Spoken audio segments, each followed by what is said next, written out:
I started Sunshine on the Reaping yesterday, and I got to part 2 before I went to bed, and then I remembered people told me that I should do a reading vlog, and I forgot, but here I am doing it for the final part of the book.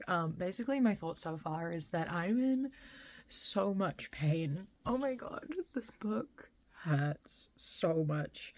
I will sit down and like do a proper recap on how I'm feeling for the first part of the book, and keep you updated for this last part, but like it hurts.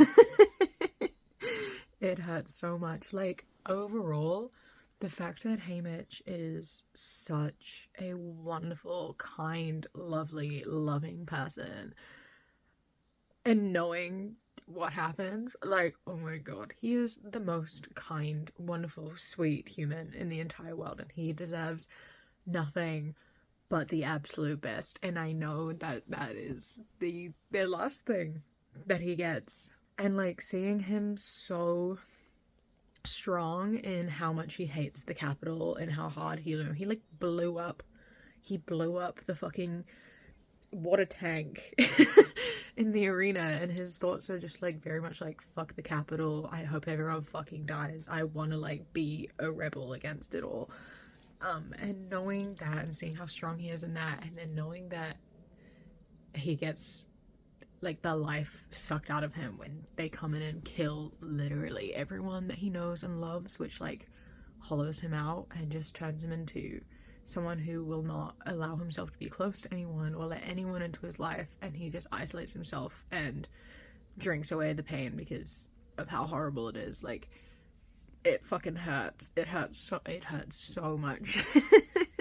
He spent 25 years after the most horrific time of his life by himself.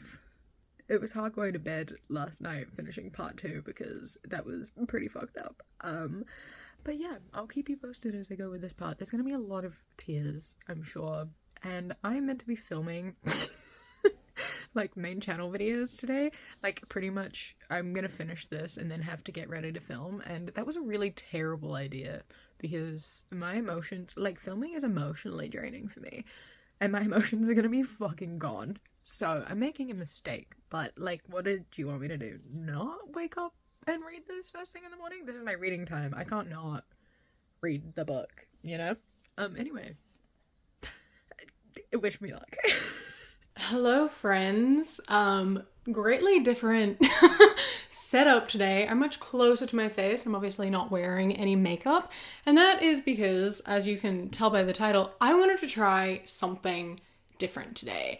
And that something different is, as you know, I've really enjoyed sitting down and like talking about books, and I really want to do more of that, but I'm just kind of trying to figure out what that looks like for me, because obviously I have a very full upload schedule over on the main channel, but I've really enjoyed doing this and I want to make more content like this. So I thought that a way that I could sort of make it work for my schedule and also still be able to like talk about what I want to do and share my book thoughts and such with you, I thought that it could be fun to sort of do my makeup with you and just have a bit of a chat about books that I've been enjoying, or really anything. And so today I wanted to try that out. So, you know, I've had a lot of people ask me how I do my makeup as well, and the answer is badly. I'm not the type of person you want to be learning how to do your makeup from, because I don't know what I'm doing, and anyone who actually does makeup, you're gonna be horrified watching this. So that's your heads up. I'm trying to figure out the setup. I don't know if this works. I'm quite far away from my microphone, so we'll see how it goes. Give me the consensus in the comments below. But yeah, that is what we're doing today. I'm going to be doing my makeup and having a little bit of a ramble about Sunrise on the Reaping, because obviously this book came out about a month ago now.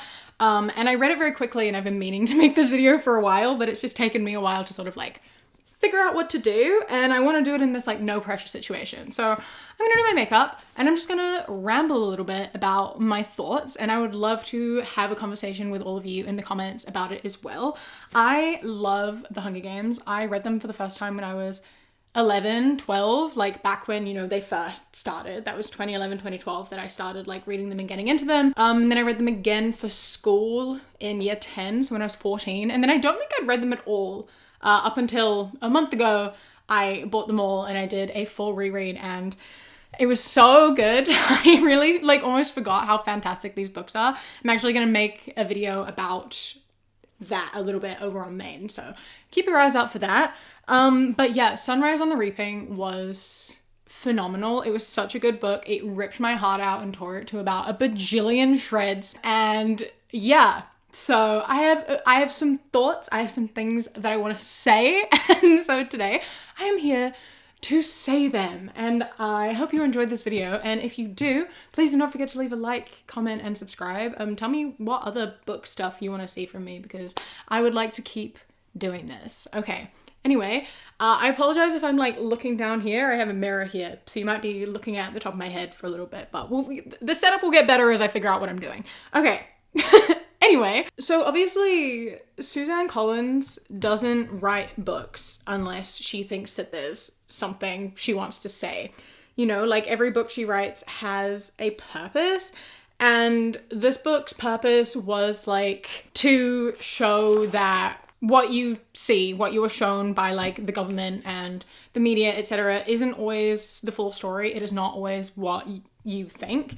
We're very easily mass manipulated, and we are often, you know, not told the truth about things, because, you know, we all know about Haymitch's games.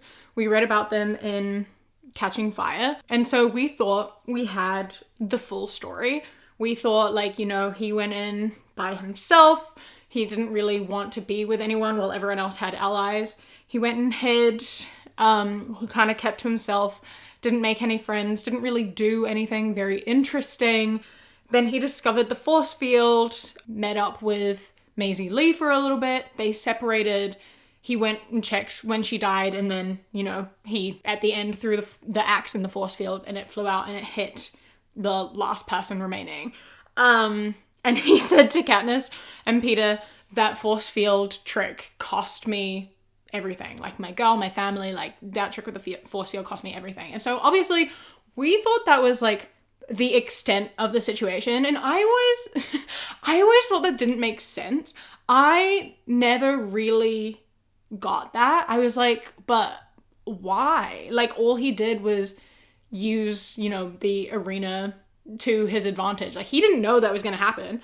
Like, he just threw an axe off a cliff. Like, sure, it bounced back, but I don't think that's worth killing an entire family about, you know what I mean? And not that Snow is rational or anything about this is rational, like everything happened because fucking Katniss ate some berries, but like, what I mean is him doing that, it didn't start an uprising, it didn't have an effect on anyone else, and like, it didn't feel like a proper punishment for that, and I never really understood.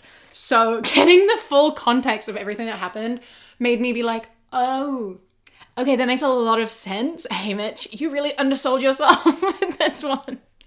Oh my god. Yeah, getting the full story was so interesting, and I'm so glad that we did, but also like, yeah, it absolutely shattered my heart. Oh my god, Haymitch is like the loveliest, most wonderful, kind person ever.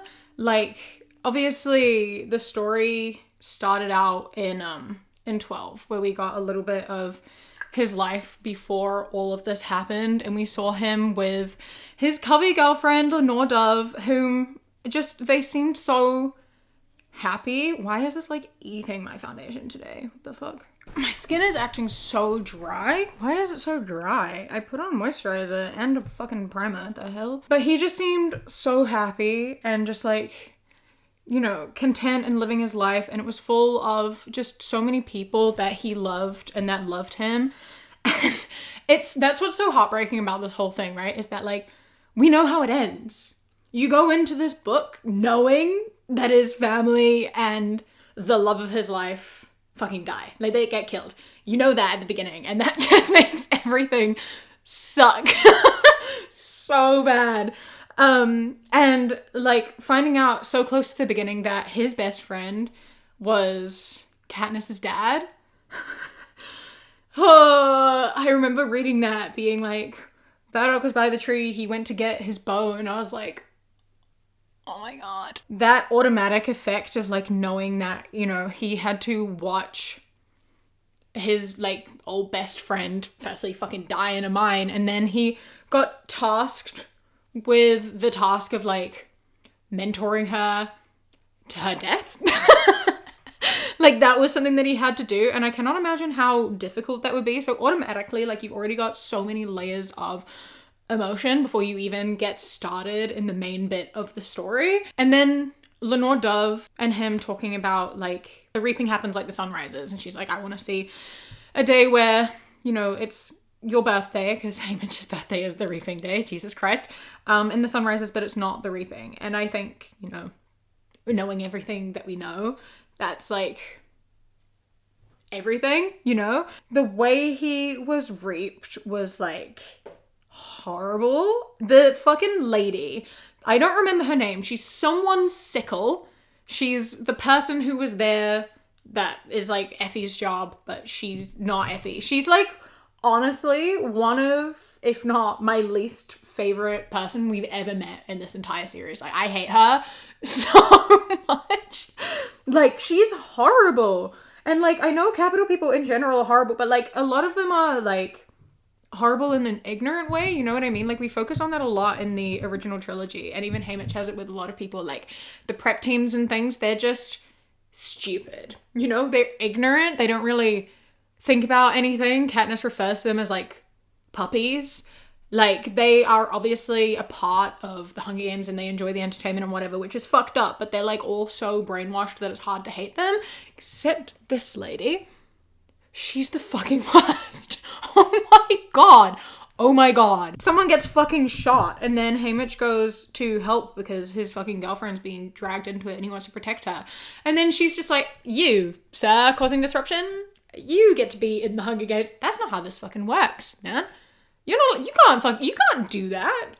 Apparently she can, because, you know, now he's in the Hunger Games, and that's so shit. The fact that he got raped purely because he was kind, again, once again, it makes it hurt so much more.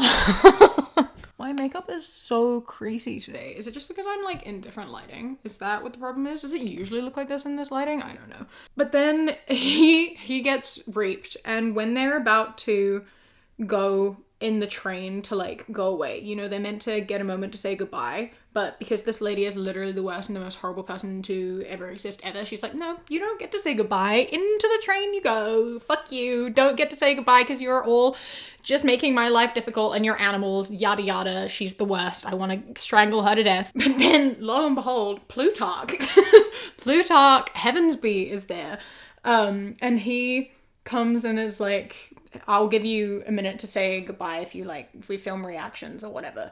And once again, like, this name drop was so interesting to me because I immediately was like, oh, that's so fascinating that, you know, like, Plutarch is someone that accompanied them through this, because I was sitting there as like, I wonder when Plutarch became a rebel. I'm curious to know, like, when he started doing this, because obviously him and Haymitch know each other, they have a history. I'm assuming he's doing this with him for years after the fact as he like works his way up. So like, knowing that Plutarch and Haymitch have a history, and I was there, my first question, I think I wrote this down too actually, was like, is he already working on a plan? Is he already a rebel? When did that start? How was this communicated? I want a Plutarch book because I want to know everything. We later find out that, yeah, he is already a rebel, and he's like really not subtle about it, like, at all. And it's really funny. Plutarch he is an interesting character. Like, he's horrible because like, he can do everything because nothing directly affects him. Like, he's one of the richest people in the capital, and like, he can get away with anything. He just sacrifices people for, you know, it's like, don't let them be a part of your games. And like, he's just playing a different game. Like, sure, it's a fight for freedom, but he's doing it completely consequence free and like sacrificing a ton of helpless people who don't have a choice when he like doesn't face any consequences because no one points fingers at him. He has all this money, like, he can do whatever the fuck he wants. Like, his cause is good, but he goes about it not great, you know? Anyway, the people who are reaped, like, watching their relationships is so fascinating because Haymitch, obviously, he knows the youngest one, Luella. He like knows her. She had a crush on him when she was really small, and he called her sweetheart, which is adorable. And so he keeps calling her his sweetheart, and he promises to take care of her, and then she fucking dies in a chariot accident, which sucked so bad. And the way Haymitch reacted to that by like grabbing her and running to like show Snow like, you fucking killed this girl, is like an act of rebellion, you know. He's like rebellious in his nature, and a lot of it is like thinking about Lenore Dove and how she, you know, wants to see an end to this, whatever. He's kind of like, what do I have to lose anyway? Like, this is not okay. And obviously that doesn't make it to TV. No one ever saw it. His act of rebellion was in vain, and it also cost him a lot, which terrible. Like, he keeps doing all of this stuff thinking that, you know, it's going to make a difference and that like someone will notice and like something will change, but they're able to just cut it out so people don't see it, people forget about it. And that was like act 1 of that. And as a punishment for that, my god, like they bring her back, but in the sense they get like a girl from District 11 and like are drugging her and making her pretend to be this other girl, which is horrible. But I think, again, like a really good parallel of like, he looked after a girl from District 11. He put everything on the line for this small sweet child from District 11. He wanted to protect her. And when she died in the arena, he carried a lot of guilt for that, and he felt terrible that he wasn't able to protect this small child from District 11 who was 12. And that really reflects, obviously, again, to the parallel with Katniss and Rue, and I think that was a really beautiful like touch to the story. There's so much in this book. I don't want to go into everything that happened. Like, you've probably read it. If you haven't, you should. I don't think I need to sit here and do a summary. And if this doesn't make any sense, I'm following my brain, not a linear... I'm like following my brain, not like a timeline or anything. So, you know, don't mind me if everything is all over the place. This is how the inside of my brain looks. So. When we are like at the chariot thing, oh my gosh, I just want to note, I find it so funny how people in the fucking districts are named after their like district industry a lot of the time. Like, some of the names are so funny. Like, all the District 4 people having like sea themed names. And then, hold up, I bookmarked the page because I wanted to share the names because I think it's really funny. Like, District 1 is like luxuries, and they have like Silka, Panache, Carrot, like a fucking diamond. And then like District 4 is the oceans. You've like Urchin, Angler. It's so funny. They're all kind of like that. District 7 Lumber is Bircher, Autumn, Heartwood. Like, my favorite though, I love District 3 because you have like Coil and then you have Ampit. And when I first saw the name Ampit, I like didn't shut up about it. I sat here and I talked to Kat about how brilliant the name Ampit was for ages because I think that that's fantastic. Like, an amp, like, that's so funny. But my favorite thing actually about all of it is that they all have these like fun names. And then in District 9, there's just this kid called Ryan. That, I found that way too funny. I sat here laughing about that for way too long. All these like fun, creative, industry themed names, and then Ryan. That's objectively hilarious. I found it way too funny. I laughed for way too long about that. But anyway, Ampit. I found his name great. That was my favorite name. I picked it out. And then lo and behold, literally 2 paragraphs later, we're meeting Ampit. And I immediately adore him. I adopt him immediately. He is my son. I love him. I would die for him. He is everything. He is everything. I love him so, so much. And he's obviously like forming this massive alliance. He wants all the districts that aren't careers to join up and form a huge alliance of like 40 people or some shit. I can't remember numbers exactly. I can't do maths right now. And everyone fucking starts joining. And I think that that's really cool. And I love that he tried this because he's like 12. And everyone's just like being like, yeah, hell yeah, little man. This is great. I love this. Let's all team up together. We will stand more of a chance. Like, I want one of us to win. I don't want a fucking career to win. So let's all like work together and try to make it as far as we can, which I think is lovely.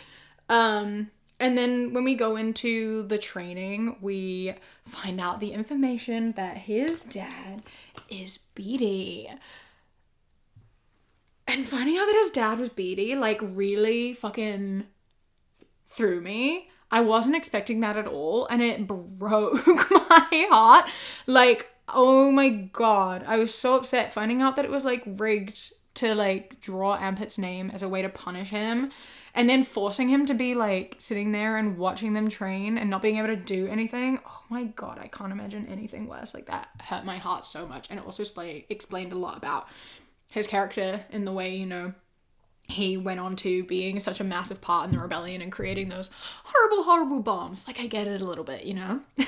And there's like a beautiful sort of circleness to it. And in characters that we previously know, when I found out that the District 12 didn't have mentors, so they needed a mentor from like other districts, I had my fingers crossed and I was like, I hope it's Mags. Surely Mags. Surely we see Mags. And then we did. We had Mags and Wirus, and I was so, it made me so emotional because thinking about how Katniss during Catching Fire came out and the 3 people she picked as wanting to be allies were Mag, Speedy, and Wirus. Stab me. It would hurt less. Oh my god, that fucking, oh. Wait, what was I doing with my makeup?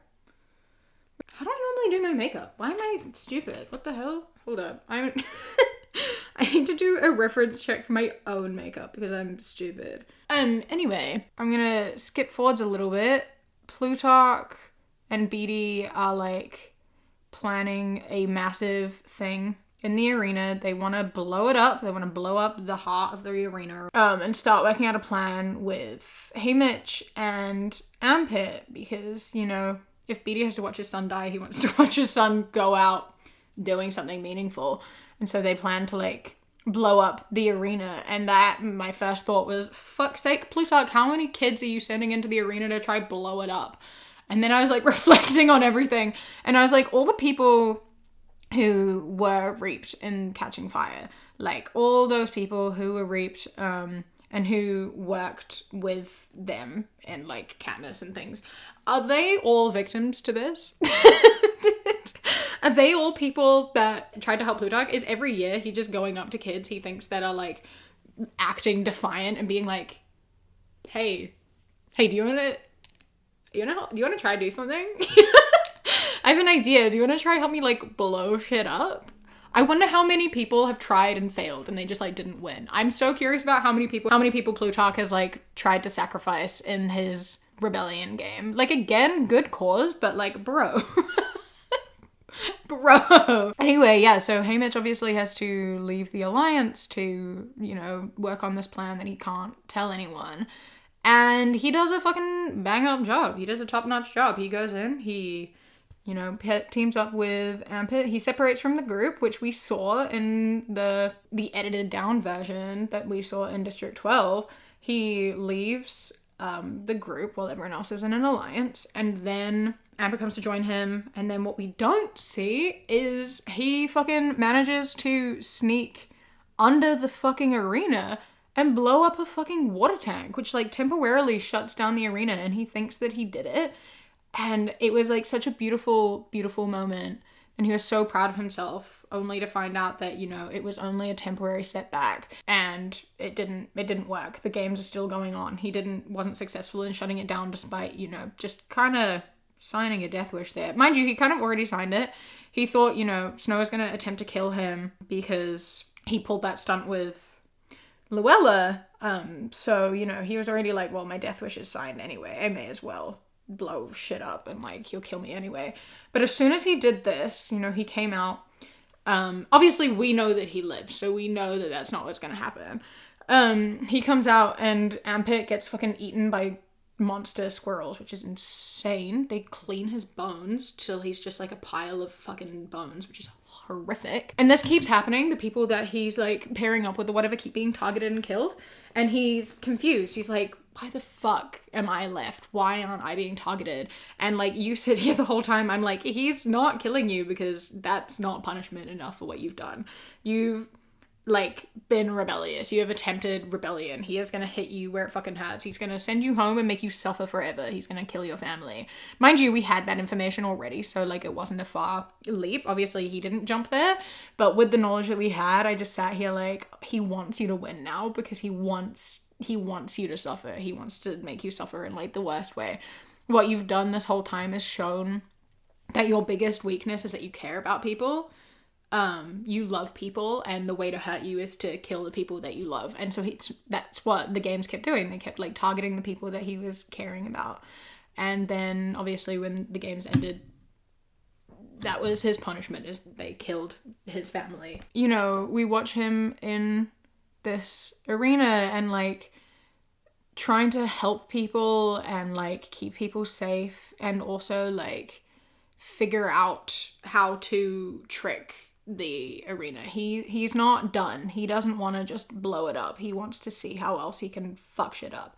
So that's when he like finds the force field. He's like trying to find the edge. He wants to find the edge of the arena so he can like do some shit. And that's when he finds the force field, and like figures out sort of what it does and how to use it. Through all of this, he's like, you know, trying to look for his friends. He's trying to help them out. He is with Maisie Lee, whom is someone they went into this and they like did not like each other.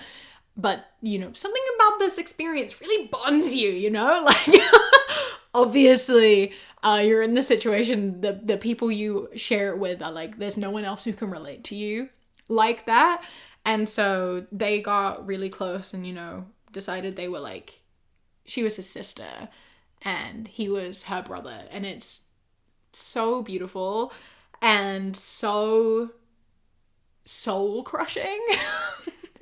Maisie Lee dying. And then Haymitch talking about how she's his sister and what, oh my god, and what that means. And then Mags is sending in black coffee and strawberry ice cream. Her favorite drink and the ice cream, because she talked about having a positive mindset and then asking for, oh my god, I've been stabbed.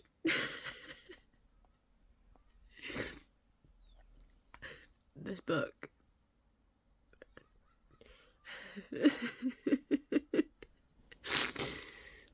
Oh my god, one of the parts that like shattered my heart the most, like something that fucking hurt so much and just had me literally sobbing, was he found one of the other tributes, one of the other people in his like alliance group who was like not doing well, and they climbed a tree and he needed to feed this child because they were like starving. And so they got a gift sent by a sponsor, which was chocolates. And that's another thing I find so funny, is that gifts were given out so freely in these games. And it really made me think about how in Katniss and Peter's games, he did not, there were not very many gifts. He sent Peter nothing. Katniss got like 3 things. Peter got nothing. And during these games, they got full meals. Like, he didn't care about rationing his food because he's like, oh, we'll get a parachute, it's fine. They got full meals. They got like grape juice with like wine glasses. So funny. Hey Mitch, you were really ripping off Katniss and Peter. Oh my god. They're sitting up in a tree and he gets chocolates, and then the District 2 tribute comes and sits under the tree and like starts crying, and there's this beautiful moment of he drops a chocolate down for her, and that's like a moment of all of them just together and like experiencing this. And he's just so kind, and it hurt real bad. Nothing hurt quite like that moment did. Hey Mitch. Hey Mitch finding Welly in the tree and then getting chocolates and feeding her the chocolates. When the District 4 tribute comes and sits at the trunk at the bottom crying, and he drops chocolate down to her.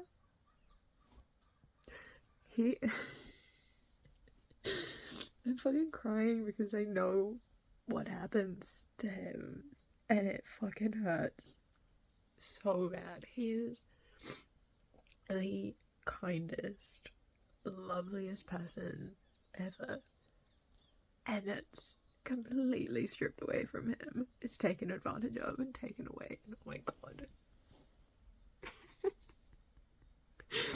He just deserves peace and love. And they take that from him.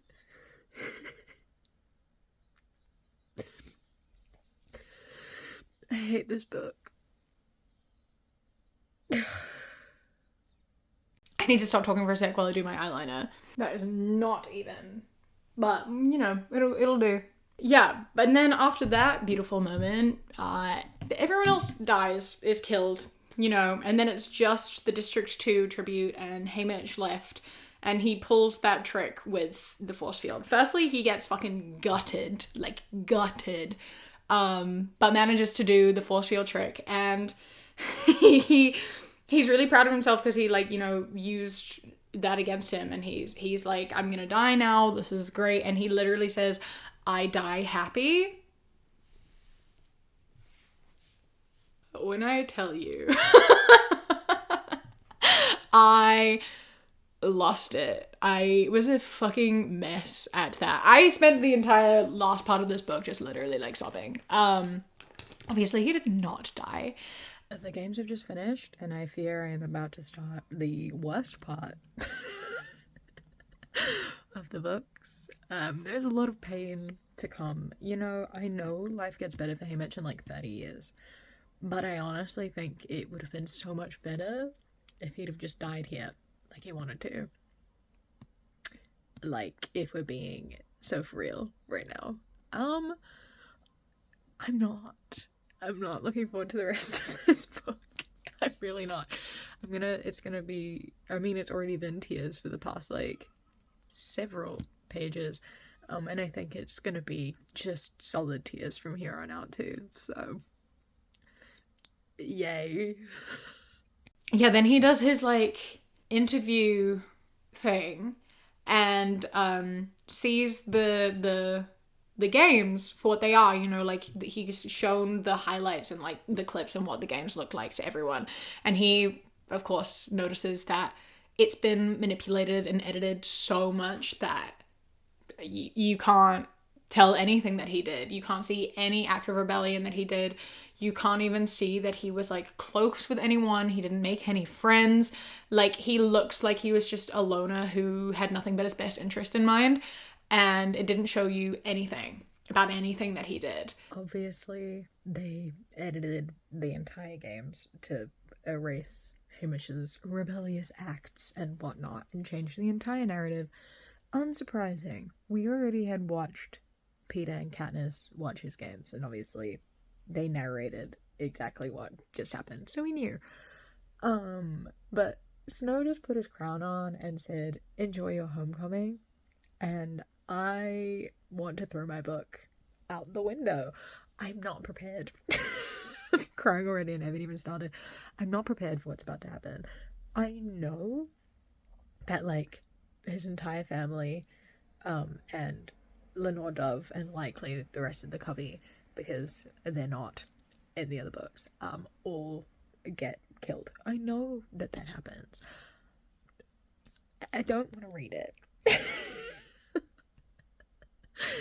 I don't want to read it.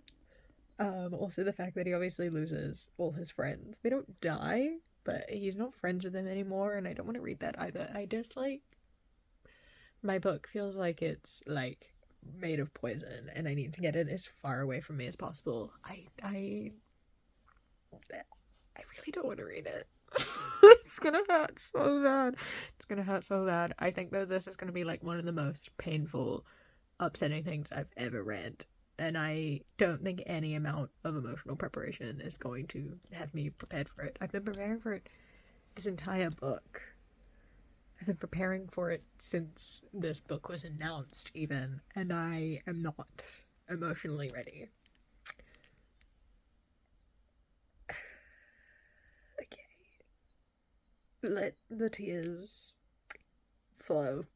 He was kind of, like, threatened by Snow. He had a feeling that his family and loved ones were going to be punished, so he did everything he could to, like, try to be good after that. He wanted Snow to think, like, he had no rebellion left in him. He was just, like, a happy victor. Yay, I will do anything that you want me to. I literally, like, I will do anything. Please don't hurt my family. So, like, in all these interviews and stuff, he looked really proud and happy. And, like, you know, the capital gem that he... that everyone wanted him to be, which meant that, you know, the whole Panem saw him doing this and are, like, not going to like forgive him for that, you know what I mean? Like seeing someone who's like happy to be a victor and to have like done all these deaths based on everything that they saw, they've painted his image to be like the brutal victor, the like, you know, that's sort of the image that they painted for him based on this threat and how they manipulated the games. Haymitch playing up the role of being like a capital puppet and like kissing up to them and whatever and celebrating winning the Hunger Games so that he can hopefully keep his family alive, and Snow broadcasting that to the districts with no context of what he did in the arena, and then going and killing his family, meaning that he has taken away everyone he loves through death and then completely isolating him from everyone else in the districts. Fuck. I don't want to keep reading. He's not even gone home yet. Like, he's not even been hit with this yet. This is just all part of the destruction, and it fucking sucks. I hate this. But obviously that wasn't enough, and he went home and found his house on fire and his mother and his brother dead. He met up with Lenore Dove because she was not dead, and he was so happy to see her. And they have a thing where she really likes sweets, and she picked up these sweets from the ground, and he just thought, you know, they were the ones he'd already given her, and she just dropped them. And it turns out they were poison. They were poison. He fed her a gummy bear, and then she died in his arms, and he spent time just blaming himself for that because he's the one who fed her the gummy bear. But Haymitch, honey, sweetie, love of my life, that was not your fault. That was not your fault. Like, how could you possibly assume that, you know, that was gonna be the result of that? You don't see gummy bears and like automatically be like, obviously they're poisoned. Like, that's not something that would ever cross your mind. And as soon as he realized that they were, you know, it was too late, and then he had nightmares about it, and he, you know, realized that as long as he's alive, anyone he loves is in danger. So as Lenore Dove died, she made him promise to fight against the Hunger Games and have there be a sunrise where there's no reaping. And he stuck to that promise. He stuck around because he made that promise to Lenore Dove and he thought he owed it to her. But he now had this massive fear and thought of like anyone that he's close to is in danger. And obviously being the lovely, wonderful person that he is, he doesn't want to put anyone in danger. He doesn't want to lose anyone. He doesn't want anyone to be hurt because of him. So he pushed everyone away. He made everyone leave him. He didn't want any friends. He refused any help, any sympathy. The ones who stuck around were Burdock, Katniss's dad, and Katniss's mom. They didn't want to leave him. They wanted to stay by his side, and they were like hard to get away till he threw a rock at them, and then they finally like left him alone. He turned to alcohol because obviously life is pretty painful at this point. He's all by himself. He doesn't want to live at all. He just feels like he owes it to, you know, the love of his life. So he keeps going, and then every year on his birthday he has to watch 2 kids get sent to their fucking death, and that's what he does every birthday, which is horrific. But the one thing I love that I totally forgot to mention because I forgot a lot of stuff is Effie.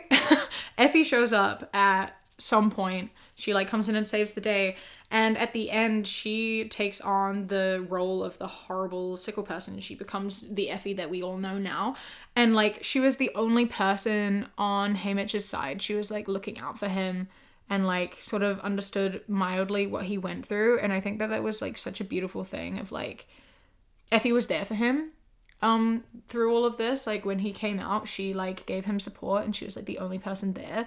And I think that that's beautiful. And like every year now he gets to see her, and they have this like friendship that's lasted all this time. And it makes that scene in the Hunger Games book where like he comes out for the reaping drunk and he goes to give her a hug. It's like he's just trying to hug his old friend, and it like all this new context just shatters my heart for everything. But the part of this book that broke my heart the most, that I literally could not breathe after, was the epilogue. that epilogue.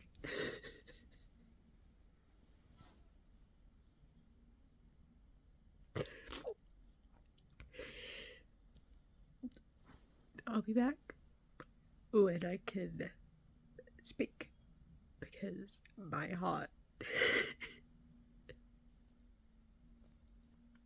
So as you can see, I was pretty speechless. I didn't really have much to say because, ow. Something that I didn't mention at the start of this is like my first note that I wrote on these books. I'll put up a screenshot of my notes because they're kind of hilarious and they don't make any sense. Was the geese, my heart, because Lenore Dove had geese. She had geese. And if you don't remember the epilogue from the Hunger Games, it says that he, after everything, back in 12, he starts raising geese. And everyone was like, what? That's so weird. That's so random. Why is he raising geese? That doesn't make any sense. And now we know it's because Lenore Dove raised geese. And so now he is raising geese. Just to like note, not even about the book for a sec, but I fucking cannot do lipstick. I struggle so much with lipstick. Like, I don't know why, but like for some reason I find it like quite literally the hardest part of makeup. I never do it right. I always accidentally overline or like don't go in the right place. I can never do my lipstick right. It's literally like the hardest part of makeup and I literally don't know why. But anyway, yeah, so he raises ducks and he makes the comment of like, Lenore Dove said geese, not ducks. He raises geese and he says, you know, Lenore Dove says geese mate for life, and I guess I do too. And he talks about how he's always had her like ghost with him and he's watched her age. She's not like frozen in time. He's like growing old with her ghost growing old, which is like heart shattering. And you know, Peter and Katniss make this book telling the stories of all of their friends and all of the other victors and stuff because, you know, they're writing a history book. And Haymitch was like, initially I wasn't going to share, but then I started to and it all came pouring out of me, talking about, you know, how much he loved her. And he's like finally sharing her memory, like her story, and talking about her after all this time and working through the grief because he never really got to. And he still drinks, but he doesn't drink himself like to death. And it's just so, so beautiful, but so, again, soul destroying. Yep. And obviously, like, in sharing this, he got to share, you know, more about Katniss's dad that she probably didn't know and, like, her parents' childhood. And then that got me thinking about, like, what it must have been like for her mother and, like, to watch, you know, Katniss go into the care of this person who used to be one of her best friends, who then just, like, pushed her away, and like Katniss never knew any of this, and it's a whole weird family dynamic thing. And it was also revealed this like heartbreaking, heart-shattering truth. This entire epilogue literally was like the death of me, that the reason Haymitch called Katniss sweetheart is that because of the way she had braids, and because he saw her around when she was a kid, she reminded him so much of Luella. And he called Luella sweetheart, so it just slipped out that he called her sweetheart, and it literally... Ow! Ow. I don't really have any words to describe how I'm feeling right now, because it's kind of just overwhelming, but the reason he calls Katniss sweetheart was that the name accidentally slipped out because she reminded him of finally telling this story after like decades. Oh my god, if Katniss learning more about her dad.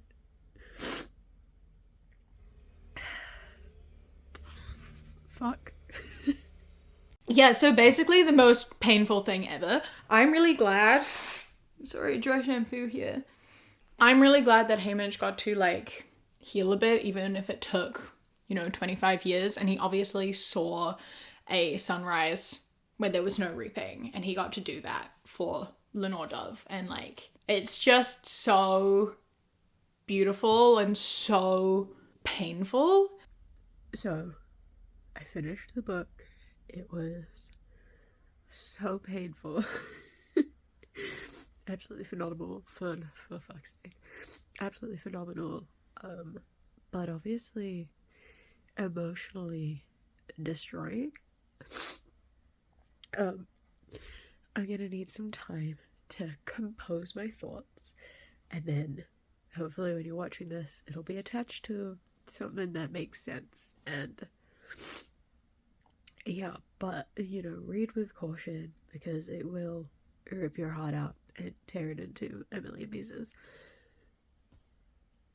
Yay. Yeah, obviously the movie is coming out next year, and I'm interested to see what they're going to do with it, to say the least. Like, the movies that they make for these movies are fantastic. Like, I'm not going to deny that they're not, like, they're fantastic movies, especially like the original trilogy. Catching Fire and the two Mockingjay movies are like brilliant movies. But they do change a fair amount. I found the original trilogy changed a bit, and they made it like more glamorous in a lot of ways. They took away like a lot of the, injuries and the disabilities and things that came with it, and they cut out a lot of stuff. But I think ultimately they're very good. Songbirds, they changed a lot and like made the games like more entertaining, and like got rid of a bunch, and they sort of made it more romantic than it should have been. It was an interesting one, and that's what I'm going to be talking about in my video on the main channel, is sort of like the capitalization and glamorization of the movies. So I'm kind of scared to see what they do with this. It's either going to be like fantastic or like it's going to miss, So we shall see. But yeah, ultimately, I think it was such a fantastic book. It was so well done, and I think like so perfect, and it got the point across really well of what it was trying to tell. Like, right now, media propaganda and whatever is like such a massive issue, and I think it was a really important thing to talk about. And I'm glad that we did. And people have wanted Haymitch's games for a long time, and I'm really glad that like it wasn't just, the games, because a lot of people are really weird about it. They just want to see the games and not any of the story, and I think that says a lot. But I think that, yeah, it was really well done. It was beautiful. It was heartbreaking. And if you haven't read it, I mean, I've spoiled the whole thing for you, but that doesn't matter. I think you should read it anyway. Every Lucy Gray reference makes me a little bit feral. Firstly, Maisie Lee is an icon. I'm obsessed with her. I love her. She just killed a game maker. Good for her. Love her. Love that for her. And here, referencing Lucy Gray's Reaping song, like nothing they can take is ever worth keeping. Referencing her Reaping song in the arena, and obviously she learned that from her grandma, who would have watched Lucy Gray's games. Anyway, or like been in the pool of Lucy Gray's Reaping or whatever, so like saw that live, and I'm gonna fucking kill myself. Oh my god. My heart is shattered into a bajillion little tiny pieces. I have so many more thoughts about this book and all of the characters on it, but I don't have all day, so I've just sat here and rambled. I hope that you enjoyed my rambling. Oh, I forgot the setting spray. I hope that you enjoyed my rambling, and let me know if you want to see more videos like this where I just sort of ramble about books and do my makeup. I think it came out okay, but like the lighting in here is different to where I normally do it, and my mirror is shit, so I don't know. Anyway, if you enjoyed this, let me know. Maybe I'll sit down and make more videos where I'm getting ready and talking about books. We shall see. I've had fun talking. I bet that I'm going to edit this and be like, why didn't I say this? There's so much more I need to talk about. I could sit here and like talk about the entire book, but again, I do not have all day. So I hope that this was sufficient. Yeah, let me know your thoughts. Keep reading, I guess. Yeah, all right. I'll see you in the next one. Bye.